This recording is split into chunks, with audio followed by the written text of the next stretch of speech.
কলেজে পড়তে পড়তেই যখন বিয়ে ঠিক করলো বাবা, তখন খুব কষ্ট হয়েছিল আমার। গ্র্যাজুয়েশনটা করতে দাও না বাবা, কেঁদে ফেলেছিলাম আমি। বাবা তখন খুবই অসুস্থ, হার্টের অসুখে ভুগছেন, মা বাড়িতে একা। তাই তো বিয়ে দেবার তাড়া। সবটা জেনেও এত তাড়াতাড়ি বিয়ে করতে ইচ্ছা ছিল না আমার। তুই তো সব বুঝিস মা। অসহায় গলায় বলা বাবার কথাগুলো আর ফেলতে পারিনি। যেদিন অরুণদের বাড়ি থেকে দেখতে এলো, বুকে পাথর চেপে গিয়ে বসেছিলাম। আমার হবু শ্বশুর মশাই যখন বলেছিলেন বিয়ের পরে পড়াশোনা করতে পারো তুমি, মনে মনে হেসেছিলাম।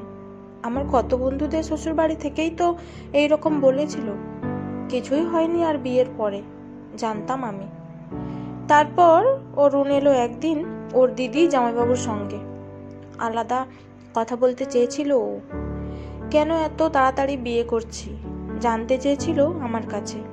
বাবার অসুস্থতার কথা শুনে চুপ করেছিল কিছুক্ষণ, তারপর বলেছিল ভালো কোথাও নিয়ে গিয়ে চিকিৎসা করানোর জন্য। আমাদের অত সামর্থ্য নেই শুনে আর কথা বাড়ায়নি। এরপর বিয়ে ঠিক হয়ে গেল। স্বভাবে গম্ভীর আমার বর খুব বেশি কথা বলতো না প্রয়োজন ছাড়া। ছোট থেকেই মাঝরাতে ঘুম থেকে উঠে খিদে পেত আমার, তাই মা রাত্রে বিস্কুটের কৌটো রাখতো মাথার কাছে। নতুন বিয়ের পর শ্বশুরবাড়ি এসে লজ্জায় কাউকে বলতে পারিনি সে কথা। একদিন রাত্রে ঘুম ভাঙার পর থেকেই খিদেই পেট জ্বলছে, কিছুতেই ঘুম আসছে না। আমার ছটফটানি দেখে ঘুম ভেঙে গেছে আমার বরের। কি হয়েছে জিজ্ঞাসার উত্তরে লজ্জায় চুপ করে ছিলাম আমি। কোনো কথা না বলেই চুপ করে শুয়ে আছি দেখে একসময় ও শুয়ে পড়ল।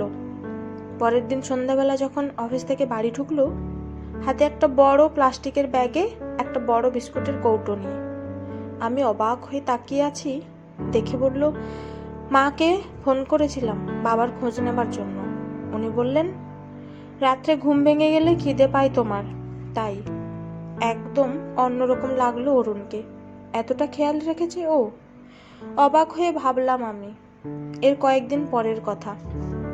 সকালে ঘুম থেকে উঠে রান্নাঘরে ঢুকেছি। বরের অফিসের তাড়া।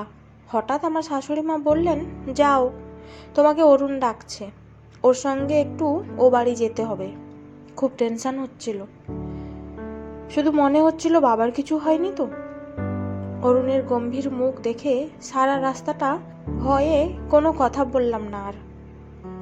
প্রায় দৌড়তে দৌড়তে বাড়িতে ঢুকে দেখি বাবা বসে আছে খাটে, পাশে মা। ভীষণ শান্তি হলো মনে। দুজনকে দেখে মনে হলো আমরা আসবো জানতেন ওরা। মাকে জড়িয়ে ধরে বললাম, কি হয়েছে মা? মা হেসে বলল, জানি না তো।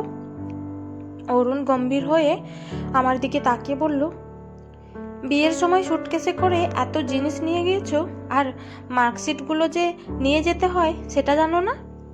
খামোখা একদিন অফিস কামাই করে দিলে আমার। তাড়াতাড়ি করো, কলেজে ভর্তির সময় পেরিয়ে যাচ্ছে, অনেকটা পথ ফিরতে হবে আবার। ভিতরটা আনন্দে লাফাচ্ছিল যেন। দ্রুত মার্কশিট নিয়ে বেরিয়ে এসে সেদিনই কলেজে ভর্তি হলাম আমি।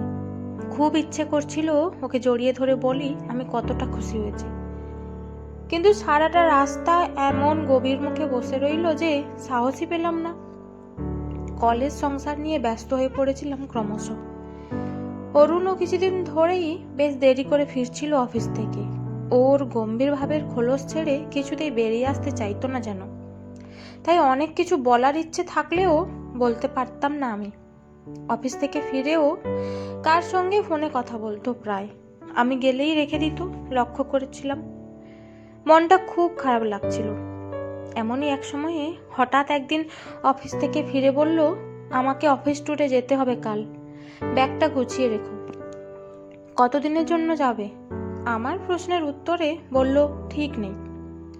তারপরের দিন চলে গেল ও। কলেজ থেকে ফিরে এসে মন খারাপ লাগতো খুব।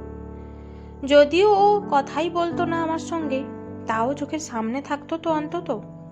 শাশুড়ি মাকে বললাম বাড়ি থেকে ঘুরে আসি কদিন, মাকে খুব দেখতে ইচ্ছা করছে।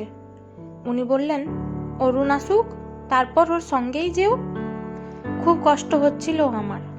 মায়ের সঙ্গে দেখা করতে যেতেও দেবে না এরা।